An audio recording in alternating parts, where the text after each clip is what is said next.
Hello everyone, आज हम interior structure of the अर्थ पढ़ेंगे जो एक जियोमॉर्फोलॉजी यूनिट का पार्ट है। मेरा नाम है कुमारी अभिलाषा। तो चलिए डिस्कस करते हैं कि इंटीरियर स्ट्रक्चर ऑफ द अर्थ क्या होता है। तो इंट्रोडक्शन में इंट्रोड्यूस करना चाहूँगी कि क्या होता है। तो जो अर्थ है ना, वो लेयर्स में डिवाइडेड है। वेरियस लैंडफॉर्म्स जो सरफेस पे हमें दिखता है वो क्लोजली किससे रिलेटेड है? इंटीरियर स्ट्रक्चर से रिलेटेड है। लेकिन अगर अब आपको लग रहा हो कि इंटीरियर स्ट्रक्चर ऑफ द अर्थ जो होता है ये तो जियोलॉजी में पढ़ा जाता है, तो फिर हम इसको क्यों पढ़ रहे हैं ज्योग्राफी में? तो जो जियोमॉर्फोलॉजी का जो पार्ट होता है वो हम जियोलॉजी में पढ़ते हैं, ज्योग्राफी में एज जियोमॉर्फोलॉजी में पढ़ते हैं। तो but landform on the earth surface is studied under, इसको जो है ना इंटीरियर स्ट्रक्चर ऑफ द अर्थ, ये हमें ज्योग्राफी का एक पार्ट है जो जियोमॉर्फोलॉजी। तो जियोमॉर्फोलॉजी का मतलब क्या होता है? जियो का मतलब होता है अर्थ, मॉर्फ का मतलब होता है शेप, और लॉजी का मतलब होता है स्टडी। तो जियोमॉर्फोलॉजी क्या होता है? अर्थ के लैंडफॉर्म को स्टडी करते हैं, और इसके जो इंटीरियर स्ट्रक्चर को जो हम पढ़ रहे हैं वो जो है जियोमॉर्फोलॉजी पार्ट के अंदर आएगा। तो अर्थ को हम बेसिकली जो है ना दो सोर्सेज से हम स्टडी करते हैं, एक आर्टिफिशियल सोर्स से और एक थ्योरीज को भी फर्दर डिवाइड किया गया डायरेक्ट और इनडायरेक्ट में। तो अब पढ़ेंगे आर्टिफिशियल सोर्स से, तो कॉन्स्टिट्यूशन ऑफ द अर्थ का जो इन्फर किया जा सकता है आर्टिफिशियल सोर्स। अब आर्टिफिशियल सोर्सेज जैसे कि डेंसिटी ऑफ रॉक्स के through, pressure of weight of overlying rock पे जो प्रेशर पड़ा है वो, और टेम्परेचर ट्रेंड के अनुसार हम इसको पढ़ सकते हैं। फिर डेंसिटी के थ्रू कैसे? तो न्यूटन का जो लॉ ऑफ ग्रेविटी है उसके अनुसार एवरेज डेंसिटी ऑफ द अर्थ जो है 5.5 ग्राम पर सेंटीमीटर क्यूब है। लेकिन जो अर्थ का जो डेंसिटी है of the earth is about, ये एवरेज डेंसिटी है और ये एक्चुअल डेंसिटी 3 ग्राम पर सेंटीमीटर क्यूब। तो ये इंडिकेट करता है, क्या इंडिकेट करता है? कि इनर पार्ट जो है ज़्यादा डेंजर है। क्रस्ट क्या है? अपर पार्ट ऑफ द अर्थ को क्रस्ट बोलते हैं। तो इनर पार्ट जो है वो ज़्यादा डेंजर है क्रस्ट के। तो डिफरेंट स्टडीज़ रिगार्डिंग किए गए डेंसिटी को शो क्या करने के लिए, कोर जो है बहुत ज़्यादा डेंस है जिसका डेंसिटी है 11 ग्राम पर सेंटीमीटर क्यूब। अब आते हैं प्रेशर पे आते हैं। तो प्रेशर क्या है? High density at the core, earlier understood with reference to pressure of superincumbent load of overlying rock. पहले क्या था ना, इतना हाई डेंसिटी था, तो ये इन्फर किया गया कि अर्थ पे जो है ना बहुत ज़्यादा प्रेशर इसलिए लग गया क्योंकि सुपर इनकम्बेंट लोड जो है उस पर प्रेशर डाल रहे हैं। तो इससे क्या कारण क्या होता है? डेंसिटी जो है इंक्रीज़ कर रहा है, और डेंसिटी इंक्रीज़ कर रहा है तो प्रेशर भी इंक्रीज़ कर रहा है। लेकिन रॉक का जो भी है ना क्रिटिकल लिमिट होता है, मतलब एक थ्रेशोल्ड होता है, वो मतलब लिमिट होता है उसका, जिसके बियॉन्ड उसकी डेंसिटी जो है नहीं बढ़ सकती है।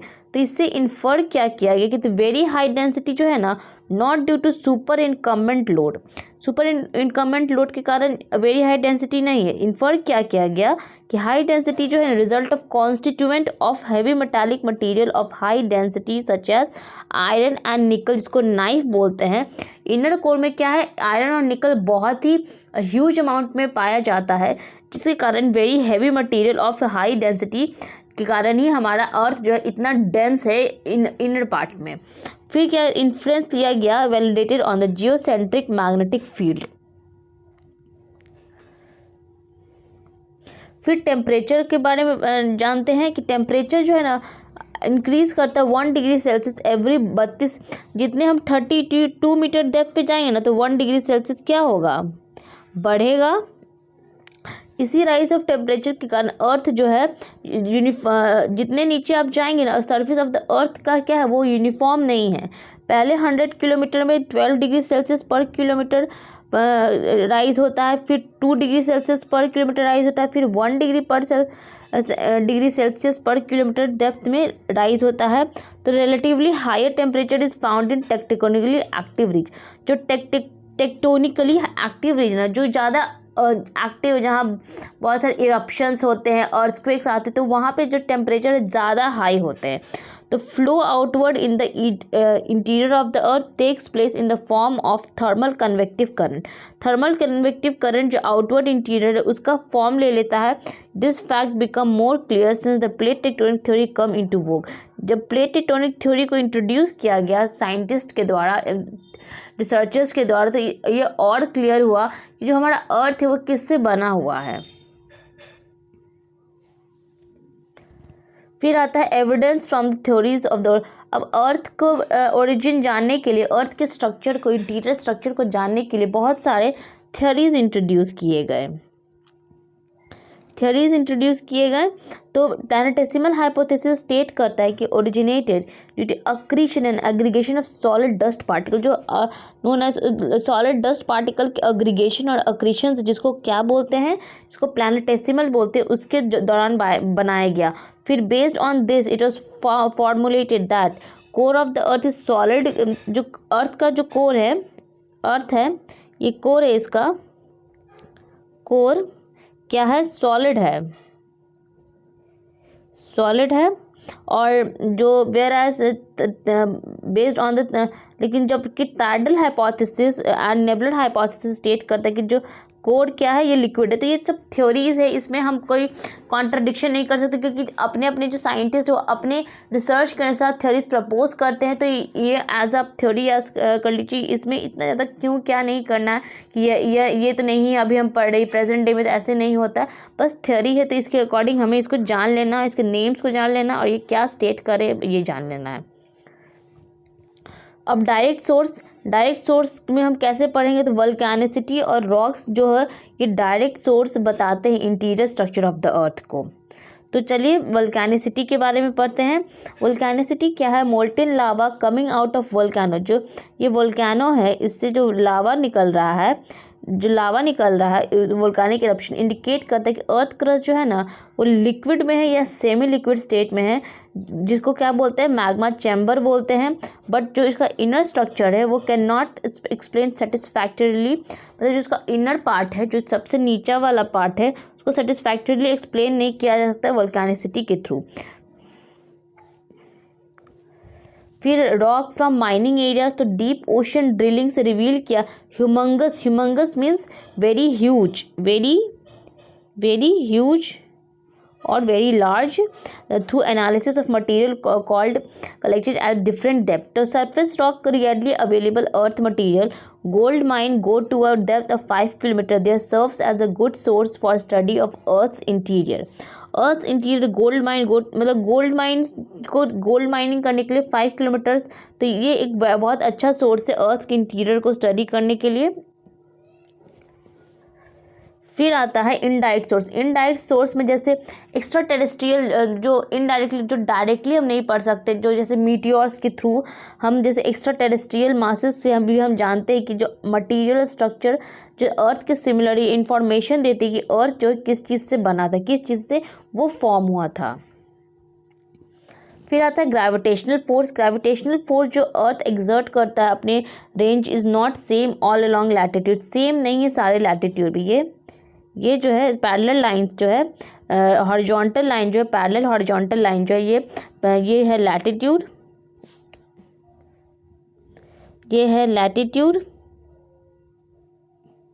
और ये जो वर्टिकल लाइंस है इसको बोलते हैं लॉन्गिट्यूड,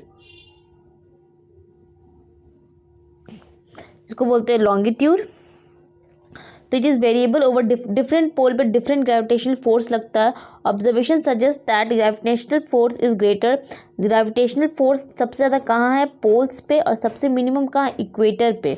तो इन जैसे जैसे डिस्टेंस कोर के थ्रू बढ़ता है, uneven material mass distribution centrifugal जो एग्जर्ट करता है अर्थ्स रोटेशन, और सेंट्रीफ्यूगल एग्जर्ट होता है ड्यू टू अर्थ्स रोटेशन के कारण।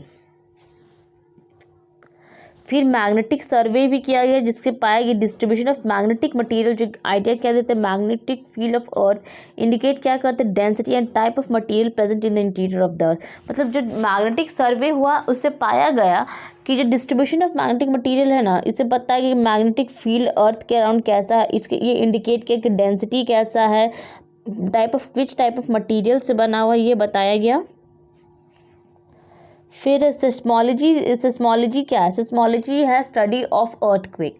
तो सेस्मिक वेव जो अर्थ ओरिजिनेट करता है ड्यूरिंग अर्थक्वेक, तो इससे भी बहुत सारे पता चले नेचर क्या है, प्रॉपर्टीज़ क्या है, कॉम्पोजिशन क्या है इंटीरियर ऑफ द अर्थ। और एक और बात कि सेस्मिक वेव जो रिकॉर्ड होते हैं इंस्ट्रूमेंट से उसको बोलते हैं सेस्मोग्राफ बोलते हैं।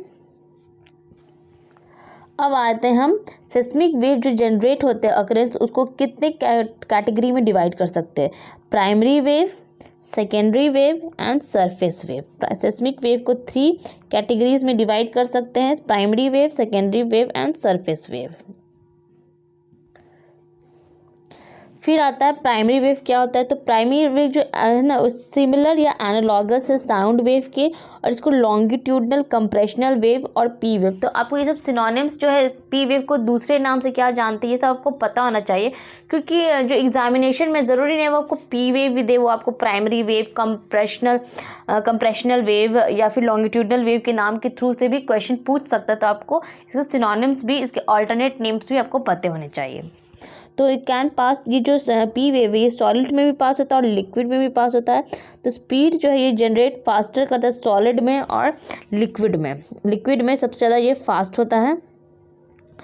फिर आता है सेकेंडरी वेव। तो सेकेंडरी वेव को ट्रांसवर्स वेव बोलते हैं और एस वेव बोलते हैं, लेकिन ये पास किससे नहीं हो सकता? लिक्विड मटेरियल से ये नहीं पास हो सकता है। तो ट्रांसवर्स वेव क्या है? इस एस वेव बोलते हैं इसको, इसका जो है ऑल्टरनेट नाम है। फिर आता है सरफेस वेव, जिसको लॉन्ग पीरियड वेव भी बोलते हैं, एल वेव भी बोलते हैं। ये मोस्ट डिस्ट्रक्टिव, वेरी डिस्ट्रक्टिव और बहुत लॉन्ग डिस्टेंस जो है ये कवर करता है। Studying velocity and travel path of these earth interior can be determined as they get refracted and reflected while passing through the homogeneous composition in the of the earth। मतलब जो अर्थ के जो material, जो inner material है उससे ये जो wave से ये रिफ्रैक्ट होता है, रिफ्लेक्ट होता है, इससे ये पता चलता है कि जो अर्थ का जो अर्थ है ना एक homogeneous, passing through homogeneous composition से पास होता है, जिसका जो डेंसिटी है वैरिंग डेंसिटी जोन से, बहुत सारे डिफरेंट जोन से कंफर्म करता है ना कि जो अर्थ का जो स्ट्रक्चर है, वो इंटीरियर प्रॉपर्टीज़ है, वो होमोजीनियस नहीं है, वो वैरी करता है डेंसिटी इनसाइड द अर्थ। तो स्पीड ऑफ सिस्मिक वेव जो 2 to 8 किलोमीटर पर सेकेंड है अर्थ क्रस्ट में, और 13 किलोमीटर पर सेकेंड है मैंटल। क्यों? क्योंकि इसकी डेंसिटी ज़्यादा है, अर्थ क्रस्ट का कम है और इसकी ज़्यादा है। अब आते हैं द प्लेस ऑफ अर्थक्वेक को क्या बोलते हैं? जो प्लेस ऑफ अर्थक्वेक को क्या बोलते हैं? फोकस और experience seismic wave first at the epicentre. Epicentre जो है ना, देखिए ये है अर्थक्वेक, ये अर्थ के अंडर हो रहा है, तो ये है फोकस और ये है जो अपर एरिया जो सरफेस पे उसको बोलते हैं एपिसेंटर बोलते हैं, और ये बिल्कुल परपेंडिकुलर होता है। फिर मोहरोविक ने फाउंड किया, ये जो साइंटिस्ट है ये इन्होंने बताया है कि जो अर्थक्वेक है ना इज़ नॉट टू डीप, जो फोकस उसका डीप नहीं होता है। सम वेव तो propagate along the surface and remain in the crust, while other enter the mantle, speeds up reaches the seismometer first and leading to conclusion of Mohorovic discontinuity। ये हम आगे भी पढ़ेंगे, अभी जस्ट आगे वाली स्लाइड्स में पढ़ेंगे कि Mohorovic discontinuity क्या होता है। फिर above finding लेड क्या कंक्लूजन रिलेट करता है कि viscous semi molten material danger है किससे? क्रस्ट से। फिर जब ये आउटर कोर में ट्रैवल करते हैं तो पी वेव का वेलोसिटी लेसर होता है और एस वेव तो कम्प्लीटली एब्सेंट हो जाएगा। क्यों एब्सेंट हो जाता है? मैंने आपको पिछले स्लाइड में बताया था। अब बताइए कि एस वेव किस स्टेट से पास करता है? ये सॉलिड से पास करता है या लिक्विड से या बोथ से पास करता है या सिर्फ किसी एक से ही पास करता है? तो अगर क्या है आउटर कोर क्या है? लिक्विड है। तो इसमें आंसर ही दिया हुआ है, क्योंकि एस वेव जो है वो एक लिक्विड से पास नहीं करता है, इसलिए वो आउटर कोर में नहीं आ पाता है, वो प्रोपगेट नहीं कर पाता है। फिर according to research of International Union of Geodesy, ये एक इंस्टीट्यूट है इंटरनेशनल यूनियन ऑफ जियोडेसी, जो अर्थ को कितने डिवाइड में जोन में बांटा है, क्रस्ट में बांटा है, मेंटल में बांटा है और कोर में बांटा है। The speed of seismic wave क्या है, 2 to 8 किलोमीटर पर सेकेंड इन अर्थ क्रस्ट। पहले जो ये हमने पीछे वाली स्लाइड्स में भी पढ़ा था कि और 13 किलोमीटर मेंटल है पर सेकेंड इसका स्पीड है मेंटल में, क्यों, क्योंकि इसकी डेंसिटी के कारण। फिर क्रस्ट क्या है, तो क्रस्ट अकॉर्डिंग टू IUGG, जो हमने पिछली वाली स्लाइड में पढ़ा, international Union of geodesy and geophysics, average thickness of upper most layer का कितना है, 30 किलोमीटर। फिर speed of P wave in upper part of the crust is 6.1 kilometre पर सेकेंड और लोअर पार्ट में 6.9 किलोमीटर पर सेकेंड। एवरेज डेंसिटी है 2.8 और लोअर क्रस्ट का जो डेंसिटी है 3। Difference in the density is believed, इतने डिफरेंस क्यों है डेंसिटी में, due to pressure of the super incumbent load. और इसमें एक डिसकंटिन्यूटी है, अपर क्रस्ट और लोअर क्रस्ट में एक डिसकंटिन्यूटी जिसको बोलते हैं कॉनराड डिसकंटिन्यूटी। ये जो सारे डिसकंटिन्यूटीज जो हम पढ़ रहे हैं ना, इसको हम एक आपको ट्रिक बताएंगे जिसको आप उसके अनुसार आप याद कर लीजिएगा, आपको डिसकंटिन्यूटीज याद हो जाएगा। फिर जो सिलिका और एल्यूमिनियम इसके मेन कॉन्स्टिट्यूएंट है, इसलिए इसको सियाल लेयर भी बोलते हैं। अब आते हैं मेंटल पे। हाँ, फिर आता है मोहर डिसकंटिन्यूटी। मोहर डिसकंटिन्यूटी अभी नहीं पढ़ा है, पहले पिछली वाली स्लाइड में पढ़ा था कि बाउंड्री लोअर क्रस्ट और अपर मेंटल को जो increase in density and velocity of seismic wave decrease, इसको बोलते हैं मोहर डिसकंटिन्यूटी। के रशियन साइंटिस्ट थे ए मोहरोविक हु डिस्कवर्ड इट इन 1909। फिर द मेंटल का जो मीन डेंसिटी है 4.6 ग्राम पर सेंटीमीटर की, मीन मीन्स एवरेज डेंसिटी। फिर लोअर एंड क्रस्ट जो है स्पीड होता है, speed of the seismic wave बढ़ जाता है suddenly and reaches to 7.9 to 8.1 kilometre. इस result in discontinuity between upper mantle and lower mantle. क्यों, क्योंकि जो चेंज होता है डेंसिटी ऑफ रॉक में, जब मेंटल एक्सटेंड करता है up to length of 29 kilometre, जिसका डेप्थ क्या है 2900 किलोमीटर, और यहाँ पे फॉर्म करता है वो मोहर डिसकंटिन्यूटी। फिर आता है मेंटल को फर्दर डिवाइड किया गया 3 लेयर्स में on the basis of velocity of seismic wave up to 200 kilometre from the मोहर discontinuity, 200 to 700 kilometre, 700 to 2900 kilometre. ये जो है सारे जो डिवीजन है मेंटल लेयर के। फिर आता है वॉल्यूम ऑफ मेंटल कितना है 83%, टोटल वॉल्यूम ऑफ अर्थ लेकिन कितना है 68% and total mass of the earth का 68% है ये वॉल्यूम ऑफ द अर्थ। फिर silica and magnesium major constituent है इस लेयर की, इसलिए इस मेंटल को हम सीमा भी बोलते हैं।